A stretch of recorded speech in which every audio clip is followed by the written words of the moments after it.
it broke our hearts in a way to see him break down like that, and yet it was really interesting then what he said afterwards, because he said it was because of the questions we asked, and we'd asked him, do you ever cry in front of the boys? And he said, no, everything was about them.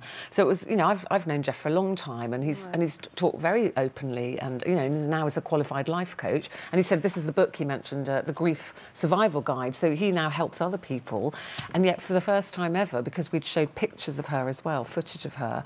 So it was quite, you know, in some ways it was probably a good thing, Janet, that he did that, because it's opened up a whole other conversation today. Yeah, it made me think that this whole new thing that's happening, that men are feeling more able to talk about their feelings, really kicked off with that Rio Ferdinand documentary, when he talked about how he was coping after his wife's death from cancer, and how he, you know, had to look after his family. And I think the sad thing is that women are much better. We're all better at talking to each other. I mean, even before we come on air, we could all sit and talk to each other. We never stop talking from the minute we arrive here in the morning.